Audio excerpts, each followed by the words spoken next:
I have you now. They want to mess with my droid. They're going to pay for it. This is the way. You may fire when ready. Blow that piece of junk out of the sky! The way you're fighting, you wouldn't last long. Hello there. Kenobi! The ability to speak does not make you intelligent. Welcome to the Star Wars Station Communication Podcast. I'm your host, Carter, and today we are here to talk about an awesome book came out yesterday, and that is Star Wars Inquisitor: Rise of the Red Blade by Delilah S. Dawson. This book is a huge treat. I can't wait to dive into it because, I didn't really ask for this, and I think anytime you don't ask for a Star Wars product, it ends up being one of the best things that they've made. I mean, you look at Rogue One, you look at Andor, you look at Solo. Those were projects that people didn't ask for, and those are all projects that I think are phenomenal examples of Star Wars. And so when you have these types of things where you read it, you read the description when they just start first coming out with it, and you kind of raise your eyebrow, you scratch your head, and you say, I wonder why they're going to write a story about that person that appeared in 2 issues of a comic book from 2017. And then you think, whatever, I'll give it a shot because it's got Star Wars on the label. And it turns out to be one of the best books they've written in a really long time. And so I really enjoyed it, but I'm not the only one who enjoyed it. Someone else enjoyed it, and that is the incorrigible Inquisitor himself, Colin Archer. Man, this book was so good. We got the ability to read this early. Yes, right? We did. Thank you to Random House Worlds for you sending so us some advanced copies. The moment we got it, I was so excited to read this. I finished it in a day and a half. I had to work. I read it at work a little bit, but I spent the time and got through this. And, this isn't the most fantastic book I've ever read, but there's something that spoke to me on a personal level, and we'll get into that. There's a lot to talk about here. Yeah, there's a lot for us to jump into because the book covers such an extensive time period. It goes from the very beginning of the Clone War all the way until nearly the character's death, and that some happens flashbacks in between. Yeah, and flashbacks in between. That death happens, I think, in 14 BBY, and so it's a pretty wide range of time and a time period that we're pretty familiar with, but somehow Dawson is able to continue to liven up. Yeah. And so the origin of this character we saw in the comic book, you said, what was that? Remind me. That's the Darth Vader 2017 comic book written by Charles Soule. And it's just a few little quick blurbs, and it's exactly like you said. Why would they make this? And so there's a really good story to tell about this character, and it starts off, she's a Padawan at the Jedi Temple, right before this Geonosis thing. And there's even allusions to this book that we've read and covered recently, the Brotherhood novel by Mike Brotherhood Chen. novel. Yep. And it's just a couple of sentences in this, and what sets the stage for there being this very kickoff start of a galactic civil war. Right, and this story is following one character mainly. Her name is Iskat Akaris, and she is our Inquisitor that's bright red on the front cover. But it's also following a love interest of hers named Tualan. And so when I read this book, it's about a love story. It's over a well-known time period in Star Wars, and so my immediate jump that pretty much all of Star Wars readers, I think, we're going to make is that this is extremely similar to Lost Stars, Claudia Gray's book that was a part of the build-up to The Force Awakens. And that book is, widely considered one of the best Star Wars books ever written. And it was this story following 2 characters, Sienna and Thane, as their love story budded, one of them on the side of the rebellion, one of them on the side of the Empire. But the similarities are that you see this relationship between these 2 characters growing through the conflict, growing through the war, and hitting touch points along the way that are important to the overall Star Wars galaxy and also important to their relationship building. And this was one of my favorite parts of the book. I think Dawson did a really, really cool job of putting this story and threading together a love story where 2/3 of the book is spent in the Jedi Temple, where that's forbidden. And they don't breach the Jedi code during that part. And so it's really interesting that she's able to build this romance and build this tension without a lot of direct contact between the 2 characters. Yeah, the tension was always there. You could tell. And that's another thing as far as relationships goes. It's something that we haven't been able to observe very much. Is, you know, most younglings we know of are hacked to pieces, right? So these younglings get to grow up and become Jedi Knights. Like we said, the knighting ceremony happens right after this, that we also saw in the Brotherhood book. So, but the point I want to make is between Tualon and some of these other characters is there's this, it starts off as a friendly rivalry between Charlin, Wanel, and Zeeth, and it's a high school. It's exactly what it is. Yeah. It's kind of like a characterization was, but I mean, I can think of parallels, you know, friendly competition or that sometimes crosses a line. And then, but this one has real consequences. You know, before they're learning and doing lightsaber duels and all this other stuff. But then they end up on Geonosis, and it really goes off the rails. Yeah, and that's an early part of the book. And I really thought that, especially the Geonosis, but the whole book, and Geonosis is where I first noticed it, I was really impressed with Dawson's writing style throughout this book, because she has, and I didn't notice this as much when I read Phasma, but I really noticed it in this book. She has an extremely detailed writing style. Not Tolkien-esque. She's not spending 3 pages describing a tree, but she's a lot more like Stephen King, where every scene has these details behind it that are not pertinent to the story, but that are giving you a way to immerse yourself as the reader in that situation. Like she used, the best example I can find is in the fight in Geonosis. She talks about how when the Geonosian's blood splatters onto Iskat, that Geonosian blood smells like grass. Well, I don't know if this is something that was mentioned in Legends or canon or if Dawson made it up, but this detail stuck out to me so much because this book is full of details like that, especially in combat, especially where Iskat finds these fights, is you get all of these extremely vivid details about body movements and about opposing characters and smells and tastes that I thought really immersed you into the Star Wars galaxy. And even more than that, you almost feel, the reader almost feels like an alien from Men in Black or something. You're living inside her head or something, because to add to what you said, so many emotions are really delved deep into how she feels about this person or this situation, how she reacts to somebody reacting to her and decisions she's made. And like, just not pages and pages, several paragraphs of how much rage she has and how much she has to do to control that and how to be successful in the Jedi Order.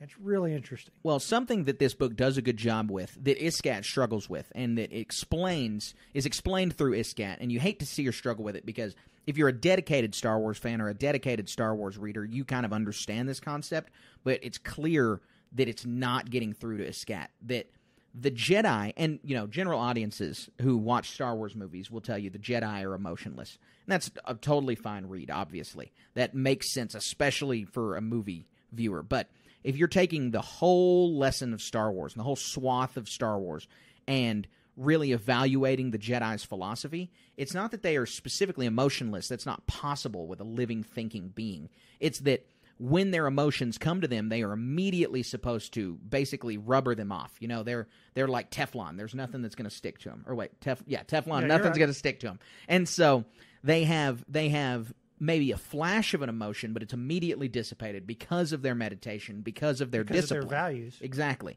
But Iskat, which we hear this is Anakin's same struggle, and the struggle with many, many early Jedi that we get to spend time with, is that that's not connecting for them. They feel like they're expected to not experience emotions at all, which is not possible, but there's a divide there. And we see throughout the book that none of the Jedi are helping her get over that divide, to get a bridge over that divide. And that may have been the case, you know, because of the war. You could say that's the reason, but we even see before the war, she wasn't getting the care that she needed to understand these lessons of the Jedi. And that's a big part of her downfall, is that no one's there to support her. Right. And her master, Simber Vey, even chose her as a last resort, or out of obligation to her past apprentice. We find out way later on. And so that kind of set the tone for the relationship between Simba and Iskat. Was that she was the Jedi, she was the Padawan who was picked last, Mm-hmm, you know, and Iskat took that to heart for whatever reason, and that was just one small building block to her downfall, if you will, that was allowed to fester and was just brushed away, and in part because of this relationship between her master, but was just made worse because of the Galactic Civil War. Right, of the Clone War. Because of the Clone War. I've already said that once. You guys slap me when I do stuff like that. So Clone War. you mentioned that, Simba, her master, and you mentioned their beginning engagement, and that's where the book opens up, is we get a vivid description of Iskat's day in the life as a Padawan. We get a vivid description of her time as a Padawan, and we get what you and I beg for constantly, and that's the Elder episode from Visions. You get a master and a Padawan by themselves on just some day-to-day Jedi business. Like, just, this is what it's like being a Jedi when you're not engaged in a war. Right. And that's what the whole first part of this book is about Iskat on these journeys, but she's not connecting at all with the journey she's on. She is expected to be doing things that do not resonate with her. Right, and they're artifact collectors. Yes. Is what they're doing. Yes. And they find a Sith text there, and there's no telling what actually took place. I mean, it kind of jumps into the middle of it, but Iskat is extremely frustrated because she's interested in lightsaber combat and adventuring, and that her master Simba doesn't care about that at all. Mm-hmm. In fact, the only lightsaber training that Iskat gets to learn is from what we saw in A New Hope was from not a droid, but a training remote. Yeah, training remote. That's exactly what it is, and it's pedestrian to her at that point. Right, she doesn't care. It's just like playing the beaten Pac-Man over and over or something, Mm-hmm.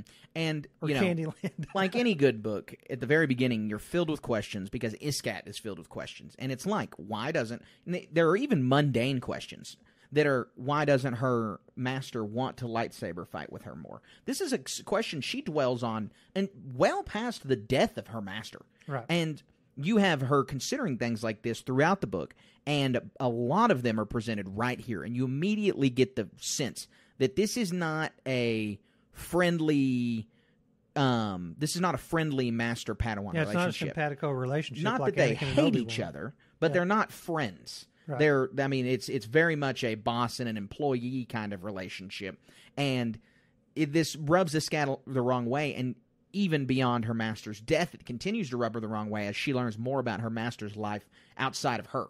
And so, all of this very beginning, the relationships and her rapport with her master Simba is extremely important, and you can already, eagle-eyed readers are already going to easily spot the cracks where the dark side is going to begin seeping in. Yeah. I mean, it's all this just neglectfulness from her master, Simba, and everything. Right.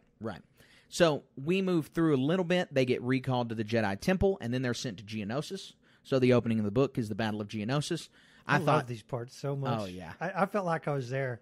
I mean, and there's always this, how would I exist as a character in these same situations? And you almost feel like that way a little bit because the main characters have plot armor and all this other stuff, and nothing that bad is going to happen to them. Right. Like even in this movie, you see all these background Jedi dying real easy. Well, we get to see some of that here. It's really cool. Yeah, well, you got to think they sent so many Jedi to Geonosis, and so many of them died. They sent Padawans to Geonosis. Yeah, exactly. It's crazy. That you have these groups in the background that have to be doing something that are not the main characters that are in Attack of the Clones.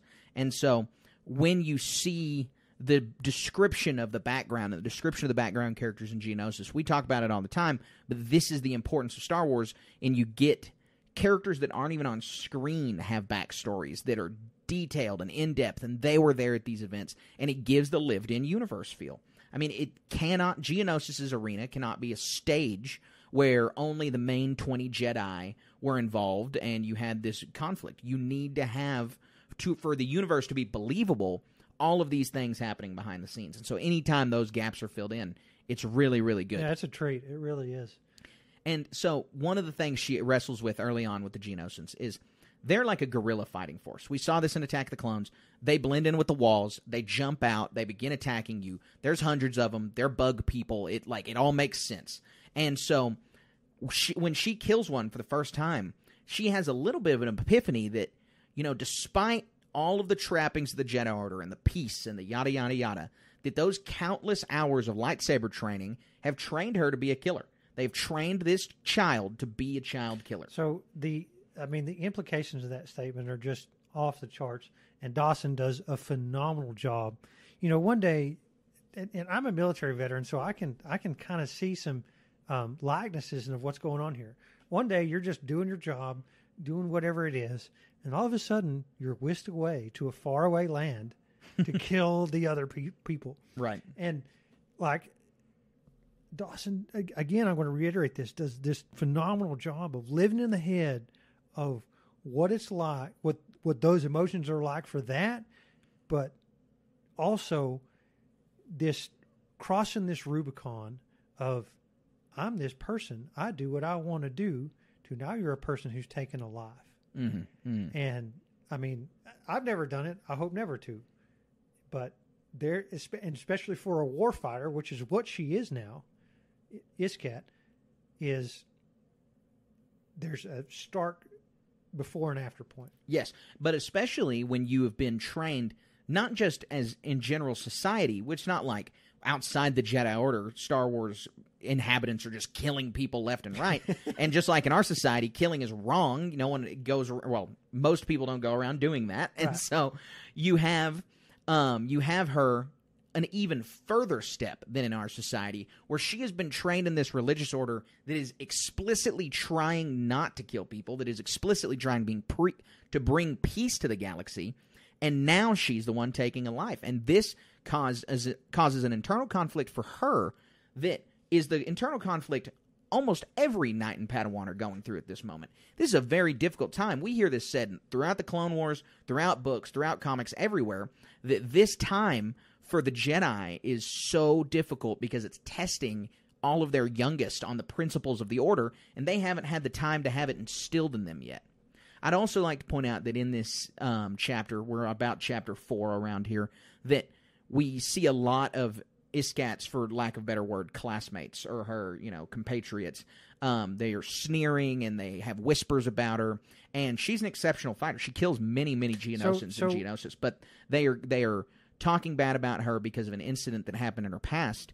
Well, this is the same, not just whispers and sneers, but these are the same people that would have been jeering Anakin. And we know that Anakin had an extremely tough time as a youngling and as a Padawan in the temple because of his age, because he was a former slave. They used to tease him about being a slave in canon. Right. And so, Anakin had to deal with the same things from the same people that Iskat has. And so this is really, a lot of this book is a peer into Anakin's character that we would never get. So much of it. That we will never, ever get. They're not going to write a backstory book this detailed about Anakin's character because they don't want to break anything. And I get it. I appreciate it. I'm not advocating for it. But this book gives us as good a window as we're going to get into Anakin's time at the temple like that. So this is, to me, two things happen in this chapter, or this couple of chapters, that is the most formative aspects, one of the most formative aspects of Iskat's character. And so, and this is, I don't know if it's right to call it a trope, but I've seen it in other works of fiction. So what happens is a Master Cleefin Opus is leading several Padawans through a hallway, and it looks like a bas relief is something on the wall, and it's really Geonosians. And Iskat kills all of them. Yep. And to the dismay of everyone around her, because in her mindset, it's kill or be killed, and she just she flipped a switch in her head, and that's what the sneers and jeers are coming from. Charlan and 1L and Zeeth from here is like, oh my gosh, she's just this aggressive killer, right? And that's a reality. Is Iskat is protecting everyone around her. Right. And she also, in this moment, she also blacks out, which is really important because it's akin to Luke in Heir to the Empire blacking out in the same space fighting scenes. But it's completely different. Luke blacks out in the light side. She blacks out touching the dark side, reaching around. Skimming across the top. Uh-huh. And so my point is, is that this was observed by Master Cleafin, right? And as events progress, because of this outburst, if you will, she's sidelined. And so I said I've seen this in other fiction where leaders see what, like, something as in opposition to their values, but was also effective. And so it creates, this is the inception point for this, the consternation in the book that leads her character astray. Yes, it does. And in this same situation where she just finishes piecing up the Geonosians, her master is also killed. Cimber is killed, and this is a big deal for any Jedi, obviously. And she, despite her relationship with her master and the rocky road that it was on, they were still master and Padawan. This is as if your parent had died. I mean, you're raised in an order where you don't know your family, and everyone's pretty much the same. This is your mother figure. This is your parental figure. Like, this is who raises you, essentially. And once you're 12 years old, you start getting moral guidance from this individual. So it's going to hit her hard, no matter their actual relationship. But towards the end of Chapter 5, this quote I thought was really important and really, really started her down the path to the dark side. And the quote was, "Without the heavy weight of Cimber's expectations, who might Iskat Akaris become?" And what I think the importance of that line is the importance of expectations for people to be able to succeed and for people to be able to grow and flourish. And in an ideal world, you have expectations from your parents, and you have expectations from your friends, and your wife and your children have expectations for you. But even if you don't have these kinds of people in your life, you must have expectations for yourself just to succeed, just so you don't, basically enter entropy and not and spend become our time nothing. Playing video games and drinking Mountain Dew and waste away. And so this was a line that stuck out to me a lot, because despite her master's expectations for her not lining up with what she was good at, and this is something that they needed to work on in their interpersonal relationship. However, just the fact that she had expectations was anchoring Iskat to the Order, was anchoring Iskat to the light side, and now she's untethered from that anchor of expectations. And she is right in a few chapters where she evaluates. It kind of feels like people forgot about her. As you read the book, it feels like that, and it's pretty clear they did. Yeah. And Cimber was the only one holding her to the ground, and she didn't even realize it. Right, especially and I think there's a little bit of speculation on my part. I think they're between the incident when she was a child was like a test to using the Force to draw a lightsaber off the top of it. Yeah, instead, she drew the pillar down and killed a friend of hers. Yeah, well, didn't kill, but basically maimed. Maimed yeah. too. She could the person could not be a Jedi anymore because of how maimed she was. So she's got like a dark mark from that, and then she does this her hallway scene, if you will, right? So she's got 2 strikes against her, right? Mm-hmm. And then what kind of makes me wonder what's going on here is, like, how many strikes did Anakin have him? We've talked about all the war crimes right. we created. Right. They knew, especially by the end of the Clone Wars, Obi-Wan knew what he was doing. He knew what he was up to, right? And so here's Iskat. They're just like, oh, well, we're going to sideline her while this other guy's going to get to do whatever he wants out there. And Iskat mentions this. She says, I'm not the chosen one. She says she knows that Anakin has the same stigma she does from the Masters, but that he's clearly better than her and more powerful than her, and also is the chosen one, in quotes. So he got a pass because he gets chosen. A pass. Exactly. And so that makes me really feel for this character, is because she has talents. She has abilities. She's capable. I mean, and they send her on a couple missions. We'll talk a lot more about that. But, and she makes some calls that the Jedi, she makes some calls that the Jedi didn't agree with, but resulted in a positive outcome. And so it was just another dark mark, and it's so frustrating to see the struggles of this character. You'll have to refresh my memory on the positive calls she makes, because I know she makes the one I'm thinking of. Positive call definitely happens. There are negative consequences involved with this positive call. So it's at the droid factory.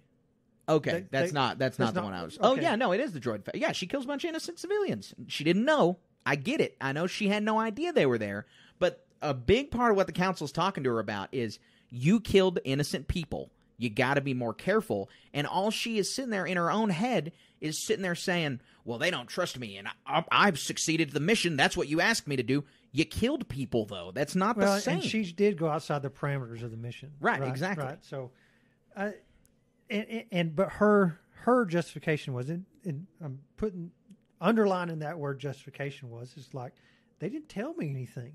They said, this is the mission you're supposed to accomplish, and we want it done. Mm-hmm. And so they left out the Jedi commander who was helping her out had died before this.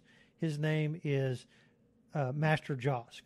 He was a knight, right? He wasn't a master. Probably not. I think you're right.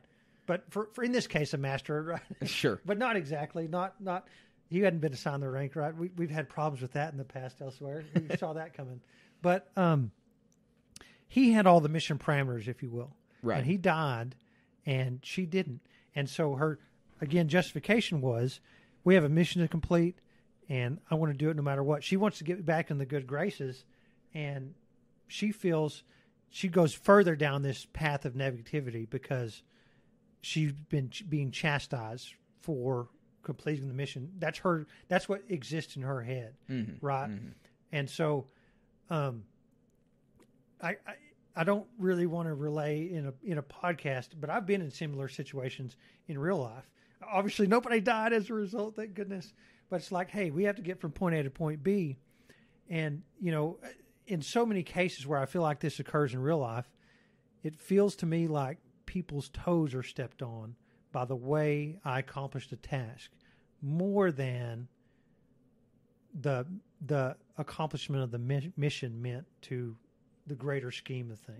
Right. And so, and that's how she I'm not feels. saying that's how she feels, and I'm not saying in a situation like this where it's war and innocent people died and all this other stuff that she's right, but I can certainly understand some frustrations here. Well, and that's one of the important aspects, not specifically of this book. It's not touched on as much in this book, but it's something that you can read into and infer, and it's something that is a huge sticking point of the Clone Wars, is that you have Iskat accomplish this mission in a creative way, but she went outside the mission parameters. And if the Jedi Council did not want someone to go outside of mission parameters, then they shouldn't have assigned a Jedi, because before the Clone War, they're taught to be creative. They're taught to think outside the box. They're taught to find solutions where none present themselves. They're not told to, be individualistic and have your own ideas. The Jedi are an order of, we're all one, but they still want their Jedi to be creative problem solvers. That's what Iskat did along the lines of the thousands of years of Jedi tradition, and it was wrong. And so what Iskat's struggling with is that, and what the Order struggles with during this time period, is that the Jedi aren't soldiers, and it's very clear that they are not adequate to be soldiers, because that's not part of their philosophy. Or otherwise manipulated into being soldiers. Yes, exactly. And so if they wanted that to get done with just along the orders, and for that factory to not be destroyed if the plan fell apart, they should have sent clone commandos, because that's what those guys are bred and born to do, is follow what Mace Windu tells them to do. And so when you have Iskat going outside the parameters, still accomplishing the mission, she can't understand why the Jedi are upset, and she rightfully can't understand why they're upset. Now, aside from her killing people, she can't get, well, I was creative and solved the mission. That's what a Jedi is supposed to do, and she's totally right. And this is a problem with what the Order is going through at this specific point in time. Yeah, it's so super fascinating to watch. I really felt, again, there's been so many situations in my life where a leader has, hey, accomplished this job, and I've done it, and they didn't like the way I did it, and it's like, what do you want me to do here? Right. It's a good lesson in, what is that? Getting the best information you can. Yeah. I think the fallacy for me is like, I have my way of what I want to do things, and I take things too literal sometimes. Maybe she took things too literal, right? Mm-hmm. And so, in her case, if she'd radioed back and said, "Hey, look, he's dead. We got some stuff going on," but this goes. There's a book called Message to Garcia that we were drilled to in boot camp. That is exactly what we said with the Jedi. We're taught to be resourceful and independent and all this other stuff, and I have to deliver this message. I have to accomplish this mission, and it doesn't matter what it says. I want to go do this. And so, what is the right philosophy here that should win out? I mean, and she had no idea, in a sense. I could talk about this too much. What happens next? Well, and she continues to complain about the lack of information, which is obviously a valid criticism, aside from the fact that they're in war, they don't always have the information, or as they say in the book, they might not always be able to pass it down. Those are acceptable answers to a soldier. A clone would not have cared. Even if he found out that other clones or a Jedi had more information than him, not going to be an issue. He's just doing what he's told. For a Jedi who is expected to think on their feet, not receiving this information is making her feel like she's not an equal, making her feel like she is less of a Jedi than others who had this information, who share the same rank as her. And so these are issues that, this is honestly a structural issue in the Order, is that, security clearances exist in the real world. You can be the same rank as somebody and they can have a higher security clearance than you, but you can't have is that not true? You're leaning into the mic. No, you're fine. Okay, all right. I was just making sure. No. And so, but here you don't have that, and the Jedi are accepting certain knights for information. They're not giving that information to others, and so that problem presents itself for the Order in that they just do not have the structure to run this way. They don't have the structure to run a war, and that's what Palpatine wants. Yeah, the whole thing is designed to just stress the Jedi out. Mm-hmm.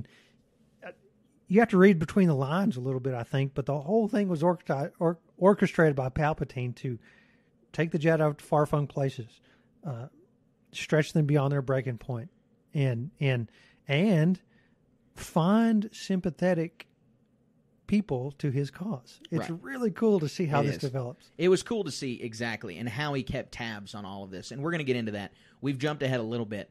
The last thing I'll say on Palpatine's grand plan is that this strategy you see being built out towards the Outer Rim sieges, and that Palpatine intentionally drew all of the Jedi away from the core to make 66 easier. Right. And so that is every step and mission that Iskat takes, you need to have in the back of your head, what does Palpatine know about this? What does the Senate know about this? What does the Chancellor know about this? Because this is exactly what his plan is, for down to individual Jedi, it feels like, and it is true. And so it's been very impressive. Again, throughout Star Wars canon, they've continued to really elevate Palpatine as a character. They really have. So we get to the knighting ceremony after Geonosis. This is the knighting ceremony you mentioned earlier, first mentioned in the Brotherhood novel, and so it is Anakin's knighting ceremony as well, along with many other Jedi. Iskat is given the rank of knight, and there's dialogue about how they're tossing the rituals to the side because of the war, and how they're not able to go through the trials, and blah, blah, blah, blah, blah. And so this tossing of these rituals aside is another thing precipitating the downfall. If the Jedi are not willing to stalwartly stand and say, despite the war, despite the turmoil the galaxy is in, we must continue to run our Order the same way that we normally do because of the principles and the values that their Order supposedly holds, then obviously this is their downfall. And the tossing the rituals to the side is exactly that. It is the material example of the Jedi casting their values aside for the war effort. And not only that, but again, it's Palpatine. The Jedi should have been directing the war without Palpatine's order should have been, well, obviously, since he's running the other side, he's going to do whatever he wants. But it should have been kind of like in the past, it's win this war. That's your order. And every other decision should have been from Mace Windu's lips or Yoda's lips or the Council's lips, right? And instead what we get is Palpatine directing, micromanaging the war, if you will. Mm-hmm. Maybe not, that probably too intense. He said, oh, well, hey, what about this world? What about that world? I think we should do stuff over there. And they took that too much to heart when it should have been like, Palpatine should have been hands off in a perfect world. And so that's like, I'm reading all these other Sith novels, and we get to, even though they are from the perspective of the Sith, a lot of it does have to do with the Jedi and how they run things. And you can see how it was done in the past, and there was that separation there of the bureaucracy and the war effort. And it didn't happen here. No, it didn't. So there's a scene right here after the knighting ceremony. Iskat is again kind of cast to the side. Although she was knighted, she is basically a nanny, right? Like they send her to go. They first wanted to make her help out Jocasta Nu as a librarian, right? And she's just like, refused. no. And Jocasta's all pissed. It was funny. So they're like, all right, you can teach younglings, and she does it for years. Yeah. The war stretches for 3 years, at least the first year and a half. Iskat is just teaching younglings, and she befriends a Solonian that works in the temple, not as a Jedi. His name is Hizo. His name is Hizo. He is a civilian in the Jedi temple who is, just maintaining stuff. The Jedi don't do their own temple maintenance. Yeah, they have their own, cook their own food, corridors things and stuff. like that. Exactly. He's a droid repairman. It's really cool to see this little slice of life thing in the Jedi temple. And so she finds him in this little garden to the side of the library, and he's kind of sequestered off working on a droid. He's a droid smith, and it's in a garden. And throughout our interactions with Hizo, you really see him presenting what to the rest of the galaxy is pretty normal thinking. Like, well, they told you to do this, and then they asked you to do this. Well, blah, blah, blah. Like, it's a lot of her living outside of the order and engaging with more of the galaxy. And Hizo is like the snake in the Garden of Eden allegory. I mean, that's exactly what this is. Yeah, They're in a garden, and he is tempting her away from the light side. And at the beginning of this, you don't have any clue. I wrote down the Solonian is like the snake in the Garden of Eden. Regular guy. He's not making any kind of you should join the dark side arguments. Yeah. He's just making arguments as I'm a regular person, and that sounds kind of weird. Why are they having you do that? Yeah. But it's making Iskat's gears turn in a way where they shouldn't be, in a way that she doesn't want them to be, or at this point she doesn't want them to be either. But yeah, why are they making me do this? Blah blah blah. And it's just he's the one who's planting these seeds and kind of right in her ear, the little devil in her ear on her shoulder the whole time is this Solonian, and she keeps going back and talking to him and developing this friendship. Yeah, and she even goes outside of the Jedi Temple to an abandoned construction site and practices her lightsaber techniques and becomes extremely proficient. It's really cool to see all this take place, and just what evolves from this. It's really so much comes just from this character. Yes, it did. So she finally gets sent on a mission, and it's with Tualan and Josk, right? And it's the factory mission we've talked about. And so they go. She ends up destroying the factory, as Colin said. Josk plummets to his death, but she allows him to. She has the Force, and she totally could have stopped it, and she absolutely doesn't. She watches him fall out of like a morbid curiosity. Right. She's like the only one up there. Tualan's not. He's on the other side climbing up to get the other guns. Mm-hmm. And so he doesn't witness what happened. The clones are down below, just in standby mode. Right. And so, like... And who are they to question a Jedi? They get down, but you can definitely tell that the clones and Tualan are like, this isn't 100% on the up and up. Exactly. But they have no evidence. Right. They have, because he really did. Josh was being careless, right? But she could have done a lot of things. Warn him beforehand. Eased his fall. Who knows? Many things.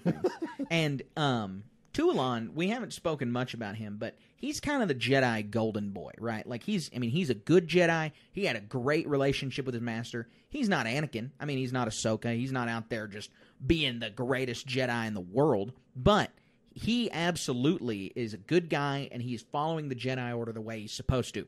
And this lack of Iskat trying to catch Josk causes an immense amount of friction between them, much to Iskat's dismay, because she loves the guy. She doesn't know it yet, but she loves the guy, and he's basically her only friend. And now that relationship is destroyed, but she isn't throwing a pity party for herself. It's his fault that he's, not going to, be my friend, I guess is the best way to put it here. Right. And so this relationship has a down point here, and it was one that surprised me because I was kind of confused. I was like, I wonder how they're going to get it reclaimed. But it was very important to see that. The other thing I'll mention about this, they're on the planet Thule. And this planet, I think, is introduced in this book, but it is a Sith world, and Iskat encounters a Sith shrine, and during the night, she has a vision of her mother, and of her mother throwing a lightsaber down and running away, and so now she's kind of learned, her mother is, used to be a part of the Jedi Order, and for some reason she's gone. And this is the same name that her master was calling out on her deathbed. Freya. And so you have all of these confounding factors. Well, Iskat, after the vision, wakes up hugging the Sith shrine. Freaks her out, obviously, as anyone should be. And this, we've said a few times, oh yeah, you can see the dark side, or here's a strike here. Like, this is the real, I don't even want to say this is the real turning point, because I bet I'll say that 3 or 4 more times. This is another brick in the wall of her turning to the dark side. And this is her first real encounter with the dark side. She sought a dark side artifact and a few dark side artifacts with her master. They were sequestered away. She had no contact with them. All they did was call to her like they do every Force-sensitive person out there. What really pushed her over the edge and what really gave her her first taste of the dark side was this encounter with the Sith Shrine. Yeah. And all this stuff threads its way through the whole thing. Like when she blacked out at the very beginning, like we said earlier, skimming across the dark side, this Sith artifact. I thought it was so cool. Is Thule in any other thing? Is it just in this book? Like I said, I think it was invented for this book. I don't know. I'm not aware of it the shows planet's up somewhere existence else in something else. But all this dark side stuff is really fun. And what happens next we need to talk about. So there's this factory, all this. She is like totally sidelined at this point because she blew that, and she spends several more months, years back at the Jedi Temple teaching younglings again, right? Mm-hmm. Yeah, you're absolutely right. Okay, so Thule, I looked it up while you were talking. Thule was introduced in Legends, and it was in 2 works. It was in the Bane of the Sith, which I am not familiar with what that is at all. Bane of the Sith is a short story by Kevin J. Anderson, and it was also introduced in Star Wars: The Clone Wars game. And that were the only 2 Legends appearances of it, and this is the first canon appearance. There you go. That's cool. So the next real big moment for Iskat is she encounters Chancellor Palpatine. She's escorting Chancellor Palpatine through the Jedi Temple. Yeah, this is a cool scene. And they have an important discussion, and just as all of Palpatine's conversations with Anakin went, and certainly Palpatine's conversations with some of the other Inquisitors meant, definitely the Temple Guard Grand Inquisitor, is that he's just planting the seeds of doubt among them, sowing more seeds, and especially coming from him, a benevolent figure of authority that carries an air of respect. This is something that is given weight in anyone who listens to Palpatine. It's clear that his word carries weight with everybody he's around. And so you see not only the care Palpatine takes to find individuals within the Order, because he knows, it's his time is coming. A couple years, a year from now, his time's going to be here. He's going to need an Inquisitorius. And so Palpatine wastes no time in trying to manipulate, I don't want to say the feeble-minded, because that's definitely not the right word, but the weaker constitutions of the Jedi with the weaker constitutions. Yeah, persons who would be easily preyed upon to find the shorter path and turn to his machinations easier. Right. And so this whole interaction between Iskat and Palpatine, God, it made me want so bad to hear the conversations that he's had with the Grand Inquisitor. It made me want so bad. This book made me want a Tales of the Jedi episode about the Grand Inquisitor and his time in the temple. Yeah. Because it was just really, we really don't good. know his name. He's just the Grand Inquisitor. We want to know. Exactly. And so, this chapter is also Palpatine's at the temple because this is near the end of the war.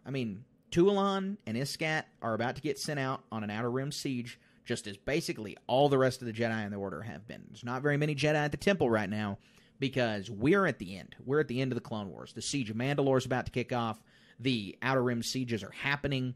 Obi-Wan and Anakin are about to be called back to Coruscant. This is, just a few days before Palpatine's, in quotes, kidnapping by General Grievous. Right. And so the context here is, we're about to be at a breaking point for Iskat. Yep. A couple of other things I want to mention that are formative to her character is she's a red-skinned alien, and up until halfway through the book, we don't even know what race she is. Right. And so her and Tualon go on a mission to find Gintho and Enzellan. I know you like Enzellans a bunch, so I'm sure you're very pleased to read this, because the character is in Droideka body, right? You remember exactly? It's really cool to picture in your mind what this thing looked like.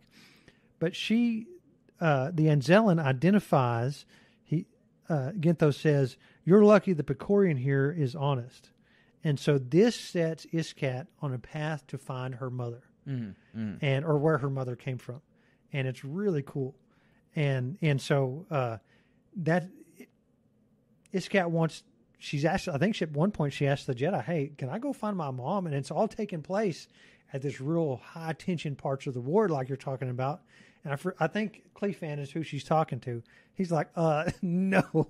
Right. I mean, because especially in this case, it's like if it were under normal circumstances, it'd be like, well, put in a requisition for a ship and some money, and you can go about your business for 2 weeks. You can have 2 weeks off or something. But resources are so stretched thin. I think she's immediately denied, or doesn't even bother to ask. I have trouble remembering, but she goes. I think skipping ahead again, but I don't think so. These are the ending scenes of before she comes an Inquisitor. Right. Her and Tualon get back.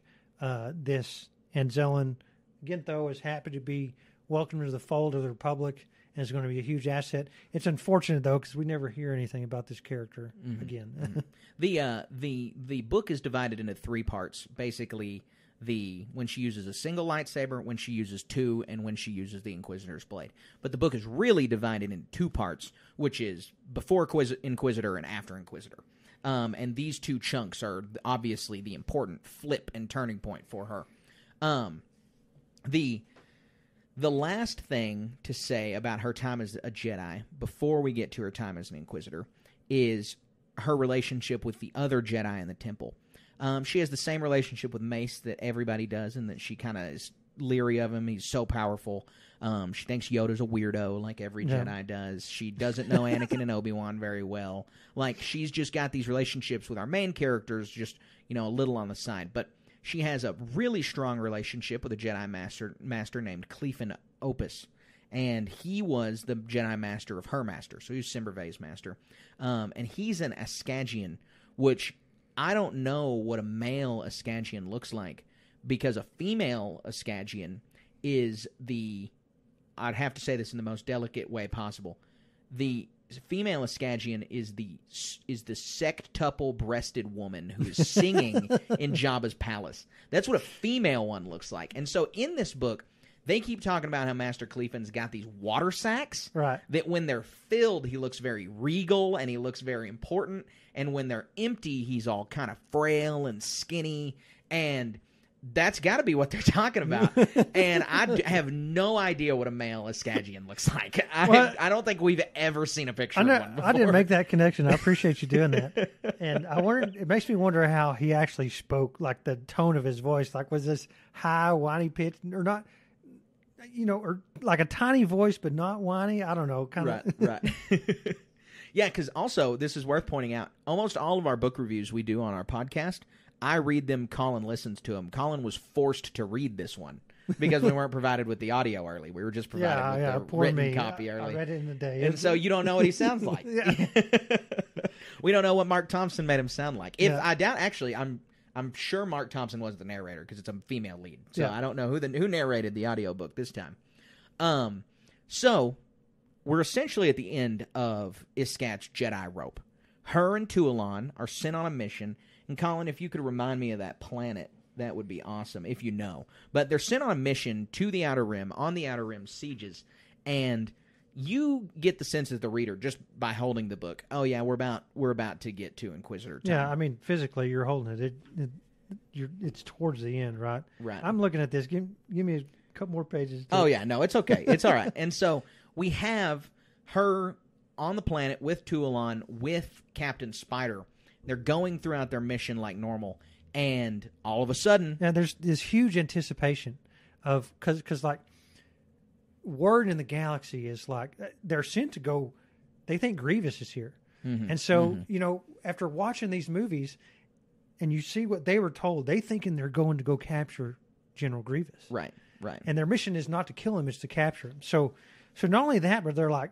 I think there's some sentences they're like, why are we being sent to do this? I think Anakin should be going to do something like this, right? This is kind of too much for little old Jedi Knights Tualon and Iskat, right? And they have a third. She's very minor. She's not like not I involved don't in the remember story that. at all. But it's 'Cause- important so that's because how much it's she important because how else did one of she's them the not red die in shirt Order Jedi, 66? right. She is the red shirt Jedi. Yeah, exactly. So what this says to me is that there's several groups of Jedi who are tantalized by this temptation of, you get to go capture General Grievous. So they're all, yes, let's go. We're going to go in the war. So they're motivated to walk ahead of these clones. Well, and just by virtue of these two Jedi Knights talking about how excited they would be and the accolades that they would receive for capturing General Grievous is another sign of the Order's collapse and the Order's inevitable downfall. And the Jedi are not supposed to experience these kinds of emotions like pride and ambition and things like that. Those are not Jedi emotions. And so you have these three Jedi, like you said, going to capture Grievous, going to fight Grievous. So it was immediately after landing and dropping Gintho off. Ki-Adi-Mundi is waiting for him to send him to this planet. And he tells him directly, you're going to go capture General Grievous. It's really cool. See, and when I read this chapter, I read that Ki-Adi-Mundi was the one that gave them the mission. And so I was sitting here, I was like, nah, we can't be to the Outer Rim sieges yet because Ki-Adi-Mundi is obviously on Megiddo. Well, he was during walking to the his Outer Rim ship, I guess, sieges. right Exactly. I think that's exactly what it had to have been. And so they head to this planet that Colin will find eventually. And they get there. There's three Jedi, and they're on their mission. And then all of a sudden, the third red shirt Jedi gets gunned down. Order 66 happening.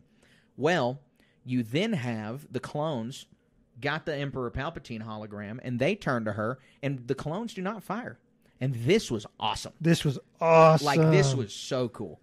Palpatine's hologram turns to her. Well, I just read this. I want to note this, too.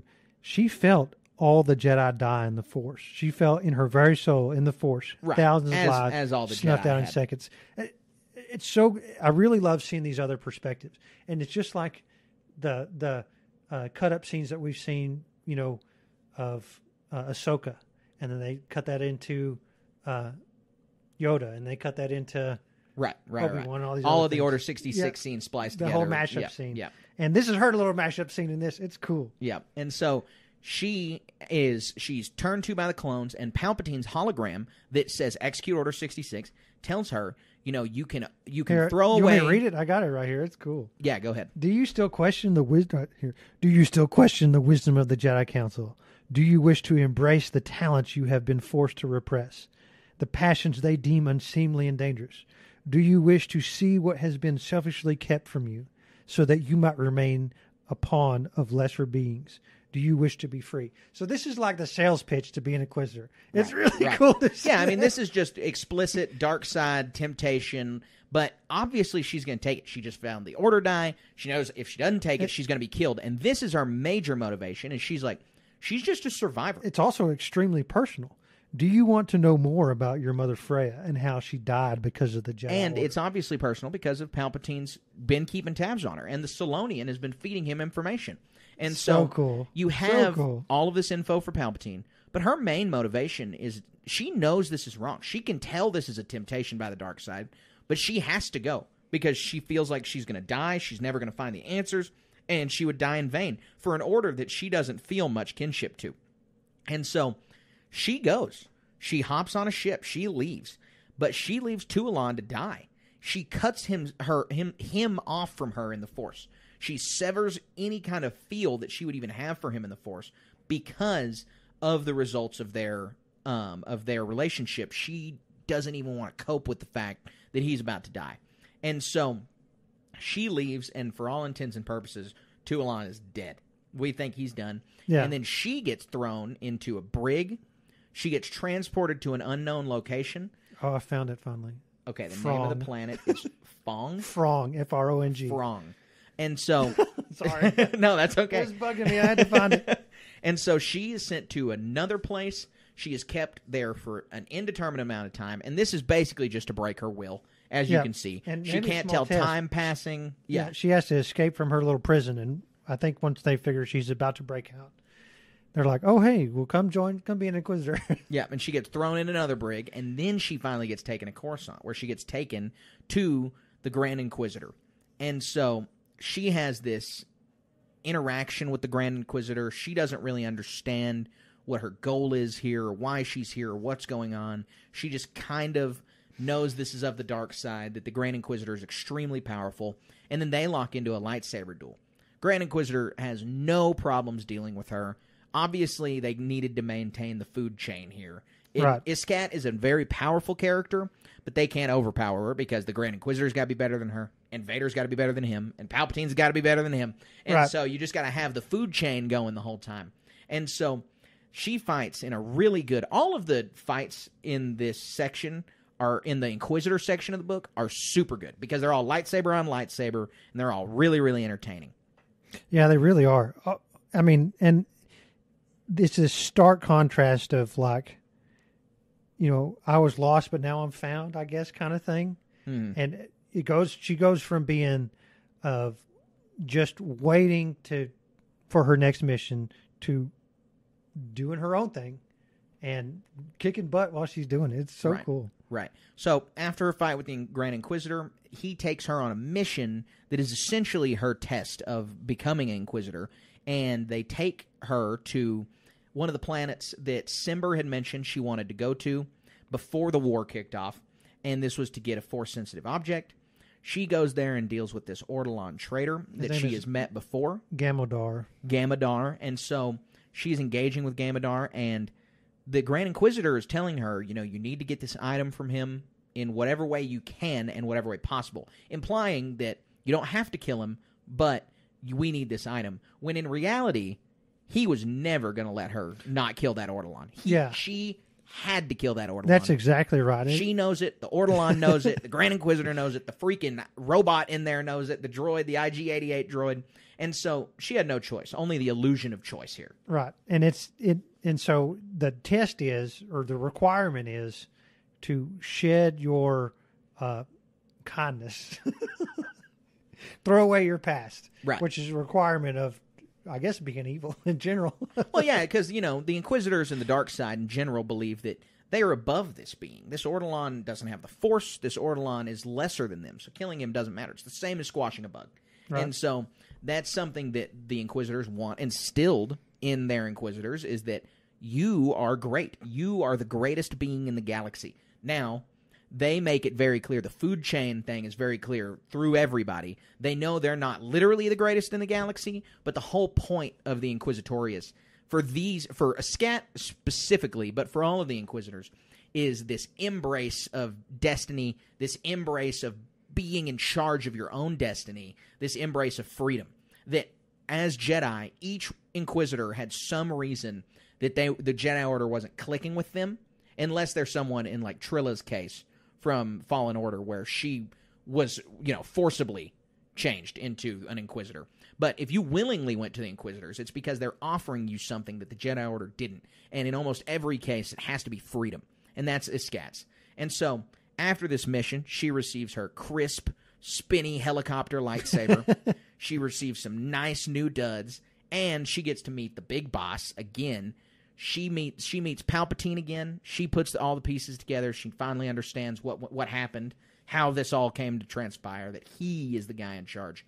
And she finds Hizo too. I would say, yes, but after this, I would say in her conversation with Palpatine that the description Palpatine has of the ascent of the Sith is one of the best descriptions of the ascent of the Sith. And really, if someone was like, what are the prequels about? You could just read this Palpatine monologue if you want the dark side perspective on it. But it's a great summary, and it's a great, just small peek into what the Sith think about the galaxy, what the Sith think about the Order, and what the Sith think about themselves. I thought that this was masterfully written. Her conversation with Palpatine is probably my favorite part of the whole book. Yeah, I agree. That's way cool. I'm trying to find it. I don't remember all the details exactly. I want to remember that. And then you said that Hizo, she finds Hizo because after her conversation with Palpatine, she goes through some secret passages and finally runs across Hizo after she'd asked already where he was. And Palpatine had told her, don't worry, you know, don't concern yourself.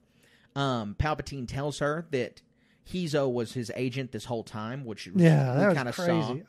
It didn't catch me off guard. I knew something was going on, but like to understand... For it to be that literal. But like, I think, just as observers in the Star Wars universe, we're constantly underestimating just how entrenched Palpatine's tendrils were in every aspect of this whole thing. And so now we find this, and it's like, oh my gosh, we knew he wasn't on the up and up. But one of the last things about the Palpatine interaction is she talks about, for a brief moment, he shows her his true power, just like for a second, what it is, and she is terrified, petrified. She can't do anything. She just wants to run, she said. I mean, there's nothing else in her mind other than run. And so I love the descriptions of how evil Palpatine is. So you have next, I believe, and correct me if I'm wrong, but her interaction with Darth Vader. This is before she goes to her planet, to her home planet. Yeah, and so he just walks in the room and has this, like, an aura like she's never encountered of the pit of blackness. And so you've got Vader.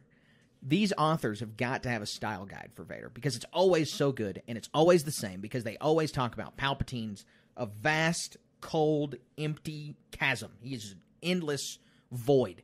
But Vader is not like that. Vader is a raging storm. Vader is a burning inferno. And, Iskat says that Palpatine made her want to run, while Vader froze her in place. Like, she couldn't move. She was so scared of Vader.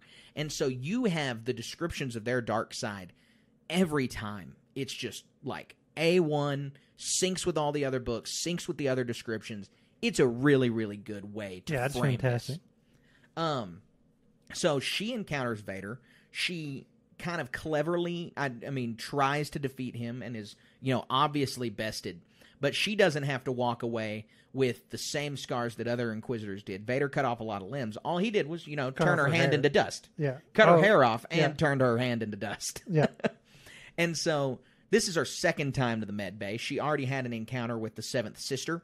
She maimed the Seventh Sister, and so the Seventh Sister came back and tortured her with some droids and almost killed her as well. Right. And so Iskat having two hearts is a really important Yeah. important thing in this book, only so they can justify the reason she has 9 lives. The reason she's a cat is because she has 2 hearts. Every time it's like, Iskat totally should have died. Oh, but she has 2 hearts. Yeah, there you go. Just like the Grand Inquisitor's got 2 stomachs. She's like a space marine or something. 2 stomachs. Oh my gosh, you caught me with that one. That's hilarious. And so, and a titanium or a what do you call that? An orbalisk spine. yeah. And so, after her encounter with Vader, we finally get to go to Picori and see her home planet. And this is where you get most of the answers you needed for Iskat. She was given to the Order by her mother, who had also been Force sensitive, but had washed out of the Order for almost identical reasons to why Iskat washed out. Right. Was her mother just couldn't cope with the Order. She wasn't getting it. And this is maybe something inherent about their species. Yeah, it was like a culture shock or something. Right, almost. exactly. Because you go to their planet, they're this matriarchal society. Family is extremely important. You live in the same complex. Too. No technology, right. No droids anywhere. No ships. They're aware of the wider galaxy. They're aware of the Jedi Order. They are not interested in being part of the wider galaxy. I think it's like corrupting somehow, I think. And they don't have any resources on their planet that are any of interest to other people of the galaxy. Right. So it's just, it's this backwoods farm village planet that is like, isolated and has no reason to change that isolation. It's like those islands in the Pacific that have been uncontacted, essentially, except those islands, their knowledge of us is tenuous. These people are very, very familiar. And they don't want anybody there either. No, they don't. They're and so very xenophobic. Iskat feels at home here, but she doesn't feel fine, and she knows if she stays that it's only a matter of time before the Empire finds them and brings doom to these people. And so the best thing she can do is leave. She's confident now. She knows her story. She knows what happened to her mother, but she still has to leave, and this is an extremely tough decision for Iskat. Yeah, and finding out what happened to her mother, the book even starts off with a warning about suicide, and her mother was distraught over having her child taken away, felt bad about washing out, didn't fit in place, and went out in the desert and ended her life. It's very sad. And this is an extremely important thing we should talk about with the book really quickly, is that Dawson, with that disclaimer at the beginning, that's an important disclaimer, but she really does do a great job of writing mental health struggles, of writing these kinds of struggles, that I think she's getting across the finish line in a respectful way, but in a studious way, the way that someone in Iskat's position could feel. Yeah, the whole book is a mental health struggle. And like I said at the start of this, I feel a lot of parallels of like living in your own head. I don't know if I think it's a lot deeper. I'm not smart enough to describe it, like imposter syndrome. Am I really good enough to do this stuff? Right. And especially when you don't have the confidence of your elders, right? And they're always second guessing what you do or not giving you the ability and the tools to do what you feel like you should be able to do. And it's even worse in her case because it's not like she can. I mean, she can, but it's too scary. She can't just go off and do her own Jedi mission. Right. She doesn't have that ability. Right, and she even comes back from Picori. She stops and makes sure to get an artifact for the Grand Inquisitor, to get I think it was a lightsaber, but it's some Force artifact to make sure her mission wasn't a whole waste. And she learns immediately after she gets back from Picori that her freedom was fake. That wasn't real. That she is not allowed to go on these missions. That despite being told that she is free and gets to, her whole life is training at the Inquisitorius and missions. And that's it. And training at the Inquisitorius, all that really is being a pit fighter against the other Inquisitors. Yeah, exactly. And then getting almost killed and spending some time in the med bay. It sounds horrifying. Right. From just a normal person's perspective, if you're this like gladiator type person and want to get in fights all the time, it probably is a dreamland. Yeah. And so you have what turns out to be this really, really important turning point for Iskat, because you're close to the end of the book and you're like, well, we have all the answers, but this isn't really wrapping up the character. Like all of her questions have been answered, but now she's just stuck at the Inquisitorius again. And here enters Tualon, which is not surprising to the reader because of the promotional material of the book. We've seen pictures of Tualon as an Inquisitor, and we know if you read the 2017 comic book that he's an Inquisitor. But the way she left him, you're really left scratching your head as what's gonna, how does he become an Inquisitor? Yeah, that's cool. He survived Order 66 and was hunted down eventually by other Inquisitors. Yes, he killed the clones that were going to kill him, and then he was hunted down. And much like Trilla, he had to be broken down to become an Inquisitor. With her either. He wasn't a willing Inquisitor. He literally, he has memory loss. He was tortured into being an Inquisitor. But now he's evil because he was tortured into it. And like you said, not very happy with her. Yeah. He gets into this giant fight with Iskat, and he, tries to kill her. He stabs her right in the front. After they have this loving moment where their fight's over, she thinks she's finally found someone who loves her, and he does this to her. But it turns out that now he feels like they're even, and they're a team within the Inquisitorius, which is a problem for the Inquisitorius. I would almost kill you, and now we're a team again. Right. That just goes to show how evil these guys are. Yep. And so they form a unit within the Inquisitorius. Imagine they have inside jokes. They love each other. Imagine your initiation in the Inquisitor having Darth Vader give you some sort of scar or something. That's so scary. Right.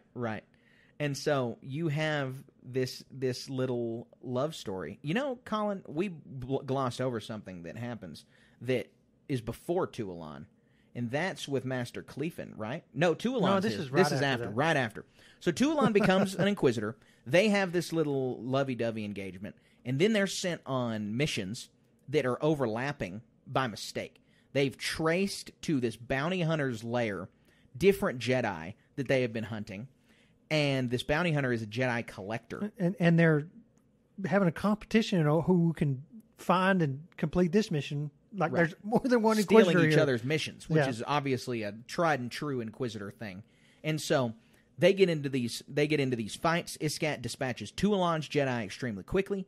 Iskat finds Lord Jacatus. Lord Jacatus.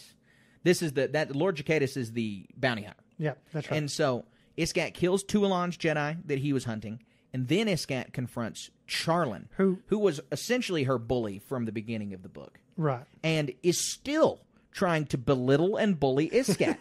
Charlin is in chains in a prison. Iskat is here. As far as Charlin knows, she's there to rescue her. Can't see the forest for the trees. She's wearing black. Yeah, exactly. And she is just being awful. And so Iskat kills her. She practices her first force choke on her and chokes her right there. And this was a really important thing for Iskat to do because she runs down the hall and then she runs into Master Cleef and Opus.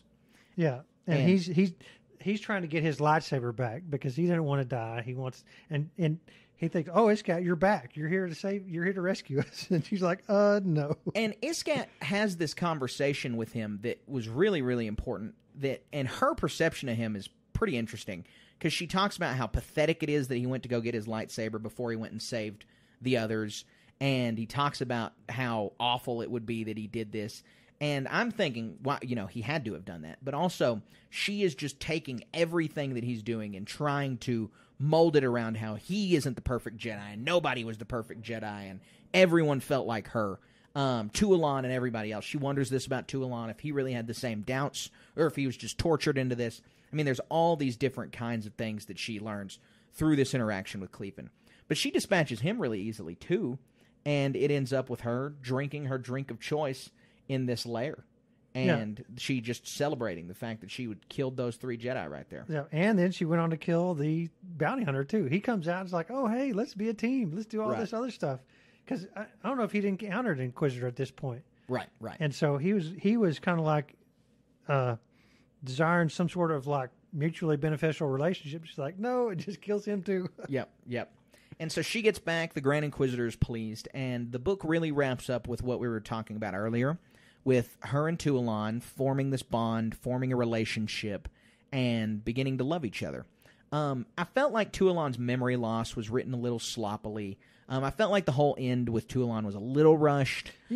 I get it's got to be really hard to write a book and create a character and all this other stuff when you know what the ending is. Yeah. And, from one perspective, and I'm not an author, I have no idea how they think, but just my little machinations of stories I want to write, you kind of know how you want it to end, but you have to develop that, right? Right. This is pre-written. You know what's going to happen. I wonder... Her fate's sealed. Yeah, well, but from the author's perspective, I wonder what the challenges of doing that is. And it's maybe some of that, you can see some of the cracks in this stuff, like you're talking about. Well, and, like I said, I mean, it felt a little rushed, and that's not a big deal at the end. But the main thing is that Iskat has this closure with she's going to be in love with Tualon, and they're going to figure it out. And one day they're going to escape all this. One day they're going to get away. And we know that's not true. But the epilogue is basically a retelling of their death. And it's really good, but I would say that you have to check out those comic books to really get the end of their story because of how vivid it is. And the way that they die is just really poetic after you read this story. It was a fun read. I mean, this was a great book. I think that Delilah S. Dawson, it's so impressive that she was able to take 2 characters mentioned in 2 individual comic books and turn them into something just this amazing. I cannot believe she was able to do that. But it really, really is impressive that she was. This very last chapter, 42, it's just a few paragraphs, a couple of sentences, and it's the Grand Inquisitor and Darth Vader, and she presents the lightsabers to him, and she names herself 13th Sister. Yep. Just that like anointed thing is, from that perspective, from that dark perspective, is really fun. Yep. Then the new name's important. The symbolism of the number 13, I'm sure, is not lost on the author or lost on anyone as a reader. Yeah. And so the book was great. Do you know what the fear of the number 13 is? What did they call that? Oh, the phobia? Tryptophobia? Triskaidekaphobia. Triskaidekaphobia. Okay. I don't know why that stuck in my head. So I thought that Dawson did a great job. This is a fun read. It's a quick read, like Colin said. Day and a half is all it took him. And I'm a slow reader. Very slow. I frustrate my wife incredibly.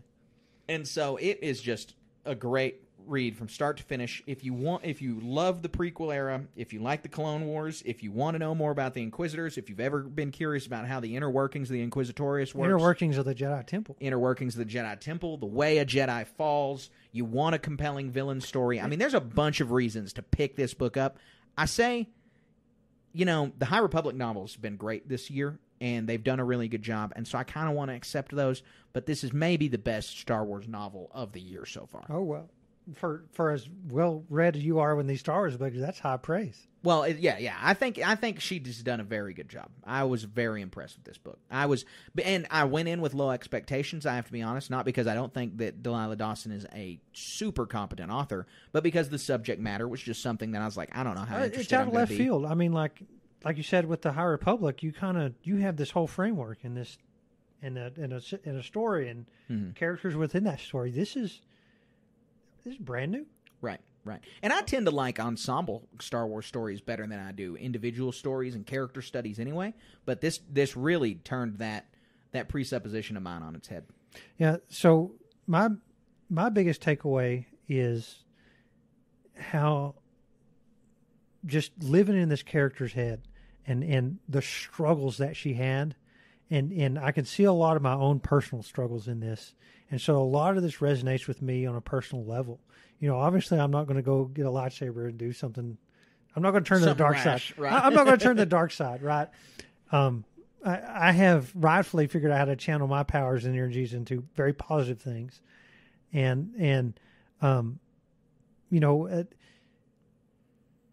so again, Carter, to echo what you said, this is a fantastic book. It is one of the better ones of the year, and my goodness, how we weren't expecting this and have so much fun with this. To get the privilege of bringing this to our listeners the day after it comes out, I hope we get to share some of our thoughts and ideas and discover what other people thought alongside. Come to our Discord and talk about this. See if we have some overlap in theories of why stuff happened the way they did, or what motivated the character to do X, Y, Z, or I mean, because the depth and breadth of this, going from Geonosis to that droid factory on Thule to falling to becoming an Inquisitor, that whole Inquisitor initiation process, and to learn more of the depths of the machinations of Emperor Palpatine, it's just staggering, really. And I want to ask Ms. Dawson a lot of questions about, she's a fantastic Star Wars fan and a fantastic author. To be able to weave all this into all this stuff coming together is what I love. Another thing I love so much. The interconnectedness. Yeah. And so, that's kind of like an objective thing, got the personal thing. But man, I had so much fun reading this. Yep. Totally agree. Couldn't agree more. It was a wonderful book, and I urge everybody to go pick it up, go grab it, go listen to it, go read it. You really should, because we had a great time with this one. Yep. But, Colin, that wraps up the meat of our podcast, so we are going to head right into our patron-powered segment called How the Force Works. That's not how the Force works. So, Colin, today's How the Force Works question comes from our patron, Tristan Franks, and Tristan wants to know, if you could write any Star Wars comic book, what story would you tell? Gosh. Why are you going to hit me with that so hard? I mean, I've got mine. If you want me to, you go ahead. I'll formulate something. I mean, gosh, I want too many. So mine is, I love the fact that the current Star Wars comic book run, just self-titled Star Wars, was between Episode 4 and 5, and now they're doing between 6 and 7. Or sorry, between 5 and 6. And I think that area of storytelling is really ripe for the OT. I thought that was a really good job. But another era that is extremely similar to that could follow a comic book storyline for hundreds of issues, if we wanted to, is the period between The Phantom Menace and Attack of the Clones. Let's get a Star Wars comic book right at the very beginning of Anakin being a Padawan and he and Obi-Wan going on adventures, and let's tell the story. It doesn't got to be on screen. It's okay.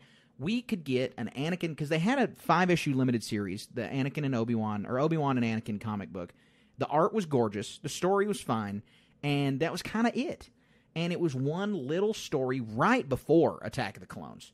But I want to see Kid Anakin. I want to see Jake Lloyd drawn in this comic book with young Ewan McGregor. And they're just going on Master Padawan adventures. They could self-title it Star Wars, the same as they've done the others, and profit. That's all I think. I think that it's an easy win right there. Oh, gosh, that would be so fantastic. I'd love to see that. Wouldn't that be fun? I'd love to write it. So let me know. There you go. So, since I've had time to think about it, what I want is a Imperial Ace pilot. We technically have several. We have Galactic Republic Ace pilots, Anakin Skywalker, and all the Jedi in there, right? Mm-hmm. And then we have Rogue Ace pilots, Luke Skywalker and Wedge Antilles and all this stuff. Well, and you have the one from Squadrons, Von Reg. Yeah. And the one from Resistance, Von Reg. Yeah, Resistance. And then Poe Dameron, right? So I think we need from the Imperial, and it was a comic book character. It's not canon anymore, except technically in the X-Wing board game is Suntir Fel. In the comic book X-Wing Rogue Squadron, I haven't read it. I haven't even read a synopsis of it. I just know about from the board game that the Suntir Fel is a TIE interceptor pilot, and it's really cool. And just from the past reading some synopsis, he's a Baron of the Empire. That rank sounds really cool. Well, and that's just his canon backstory. Yeah. In Legends, he goes on to be a monarch and marry Jaina Solo, and his Legends backstory is huge. Yeah.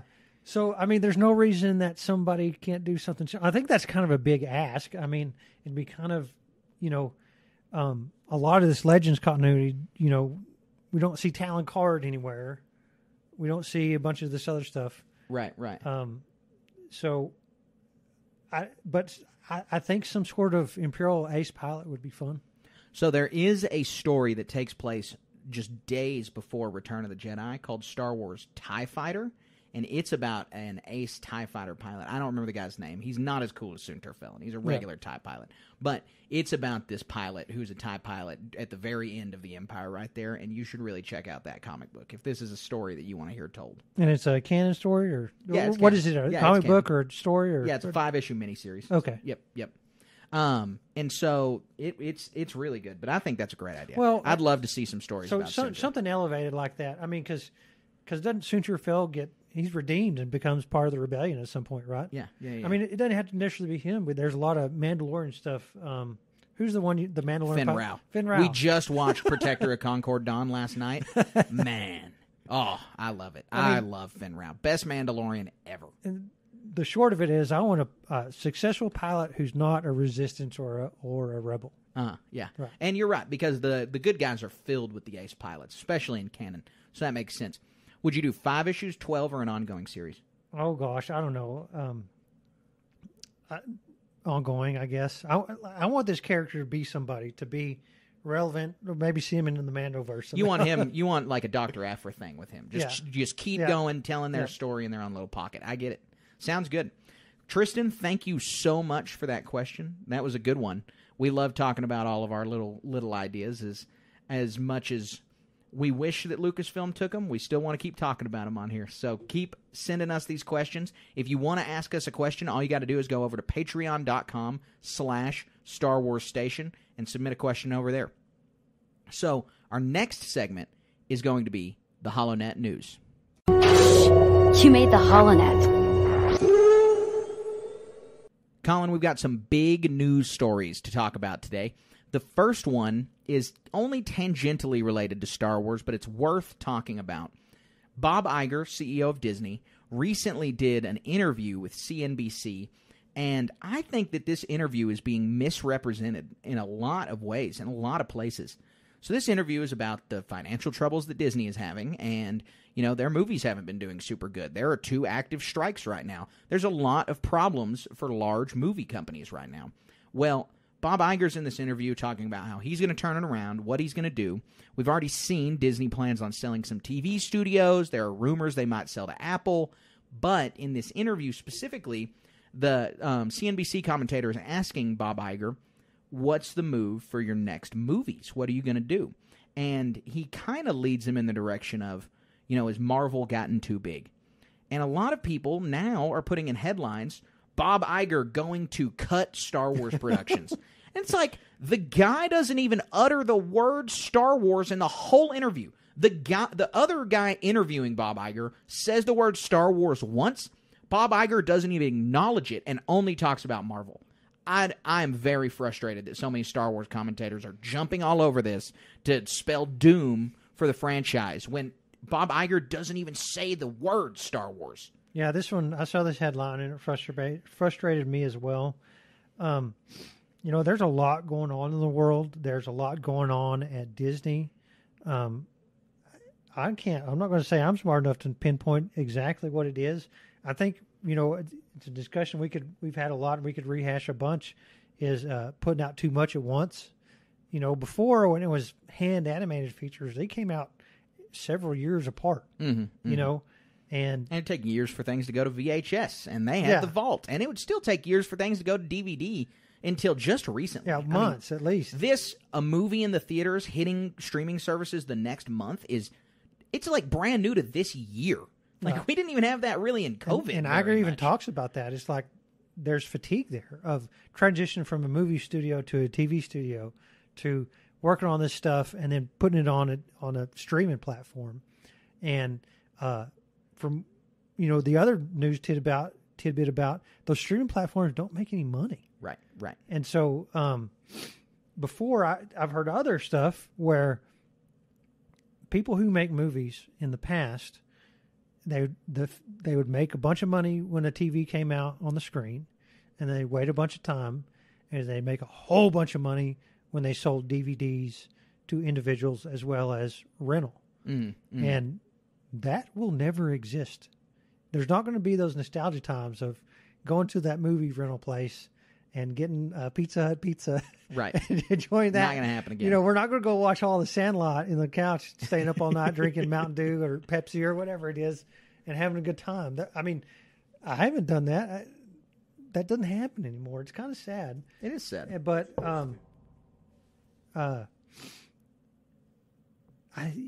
what's the path forward? He talks about peaks and valleys.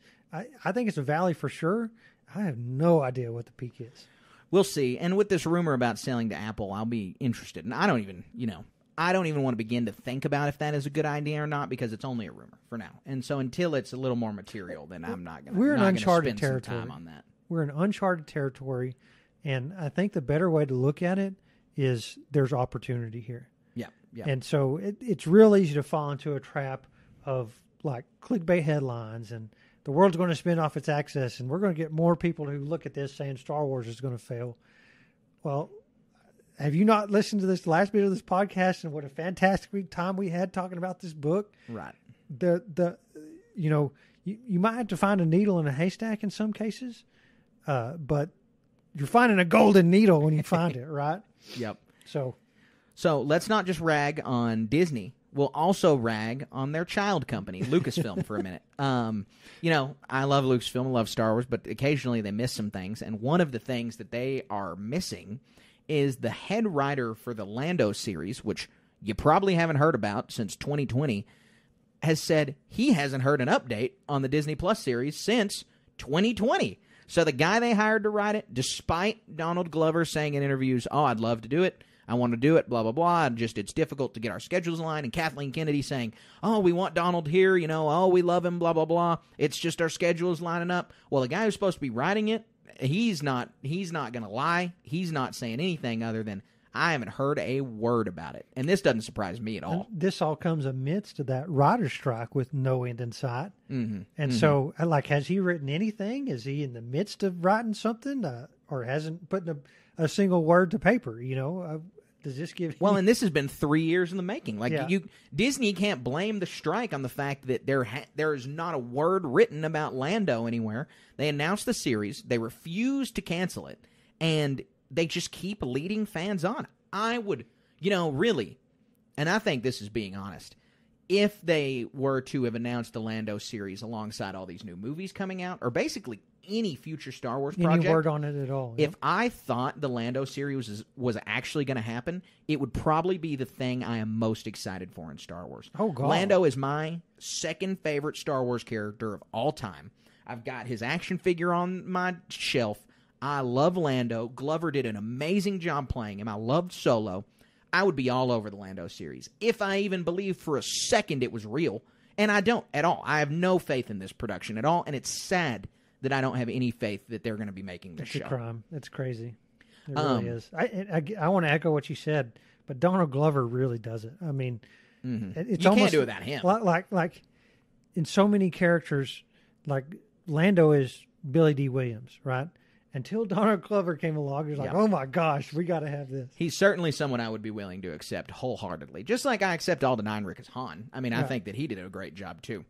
But let's have some good Lucasfilm TV news along with the bad.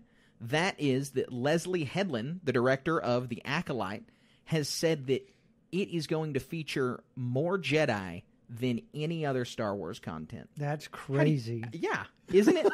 Have you seen Attack of the Clones? There's 100 of them. I mean, it's going to be really interesting, and I'm really curious, did they hire a bunch of Jedi extras? Are they going to, try to CG some people in the background? If I want to know if this comment was meant to be taken literally, because I'm taking it literally, and that's a tall order. Attack of the Clones has a lot of Jedi in it. It's a tall order because one of the risks, if you walk up to a random person and ask them about Star Wars and stuff, anybody who holds a lightsaber is a Jedi. This whole TV show is about the bad guys or the villains of Star Wars. And that's kind of a direct quote from this article we're reading. And so... which is given to us by the Bespin Bulletin, right? Yep, okay. And so, it's really easy to fall into, some conspiracy theory rabbit hole of... when they say Jedi, do they mean, Jedi, the good guys, the light side users? Or they mean any doofus holding a lightsaber is a Jedi? Right. Well, and, this is at the Jedi's peak. This is their height. And so we're supposed to be seeing... I mean, this is the end of the High Republic, but it is still the High Republic. Yeah. Count Dooku hadn't even been born yet. We're a little bit in the future, or in the past. And so it's going to be interesting to see the size of the Order at the time. Yoda might be around, but not much else.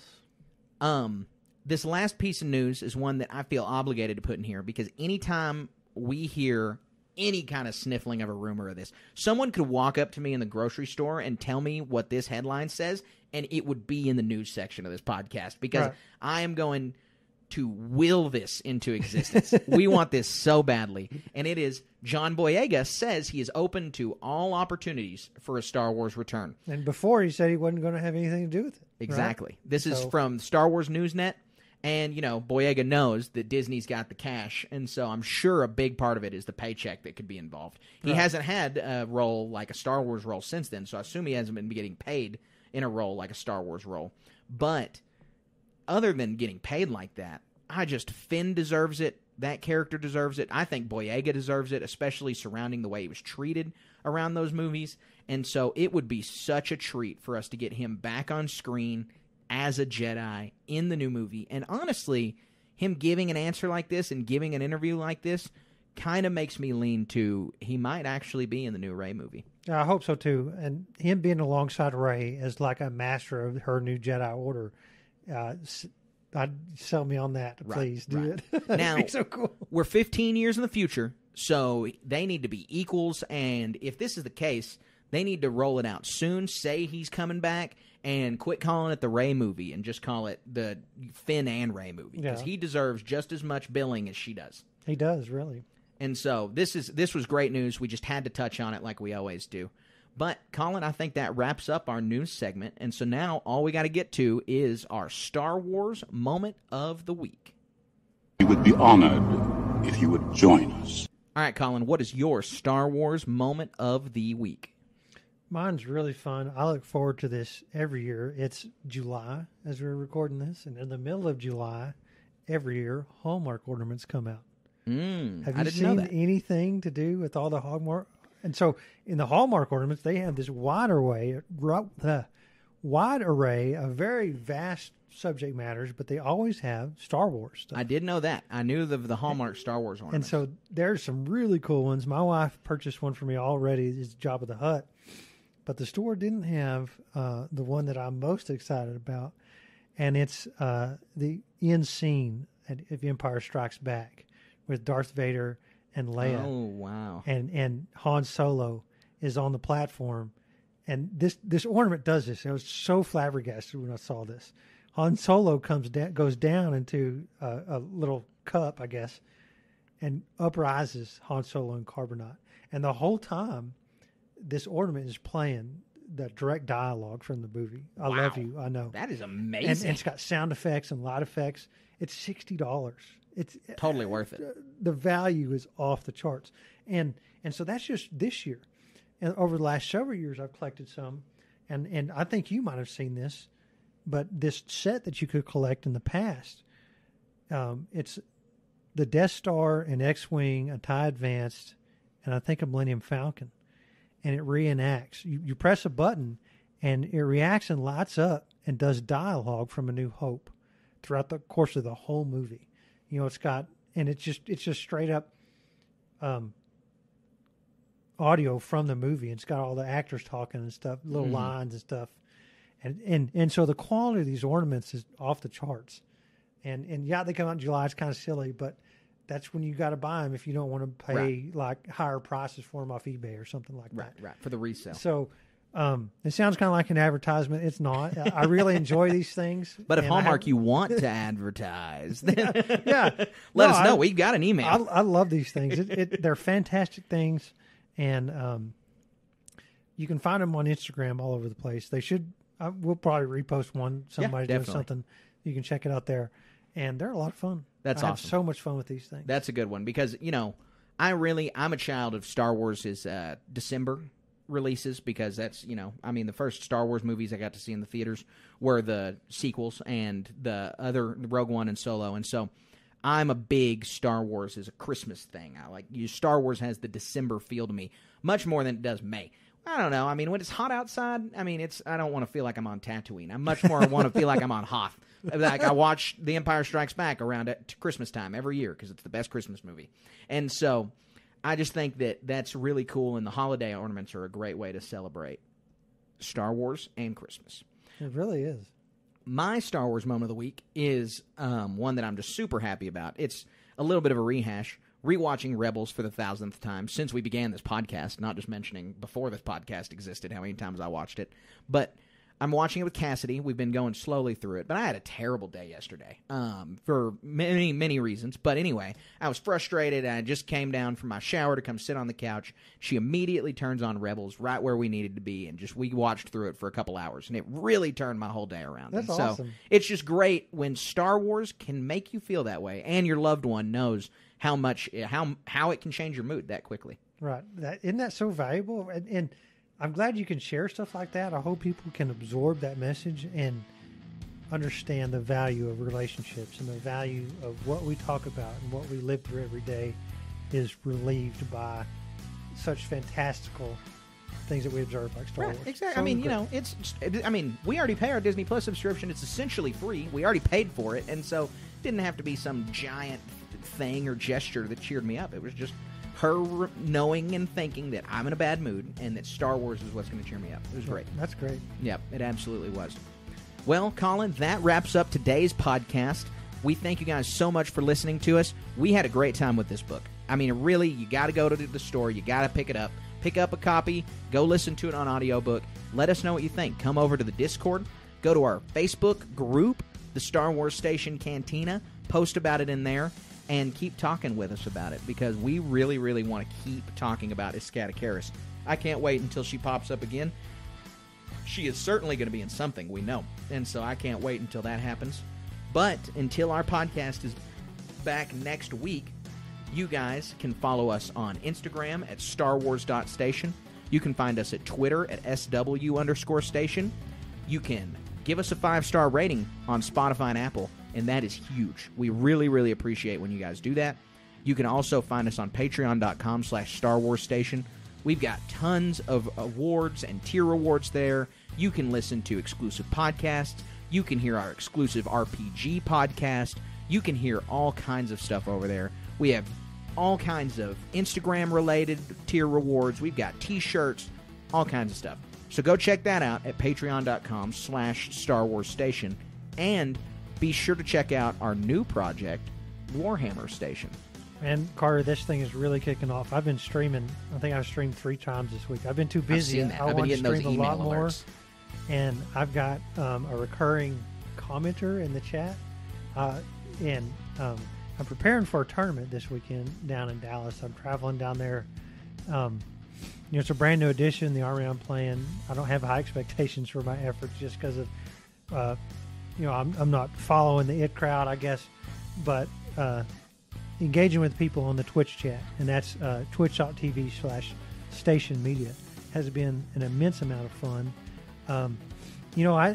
I don't bill myself as a good minis painter, but evidently I am, because these people really like what I'm doing on there. Yeah, so, good. That's great.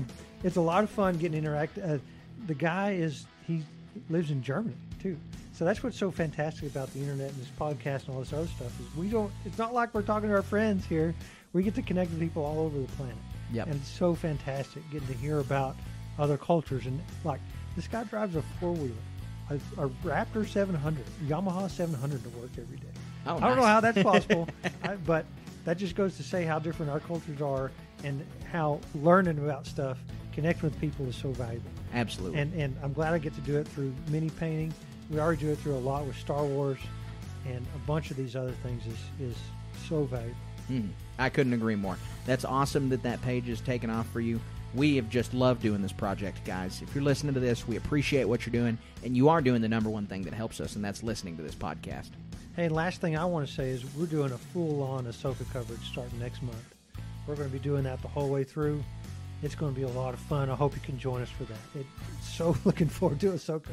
Absolutely. Cannot wait for the show. Cannot wait to keep talking Star Wars with you guys. Thank you so much for listening. And until next time, keep it wizard.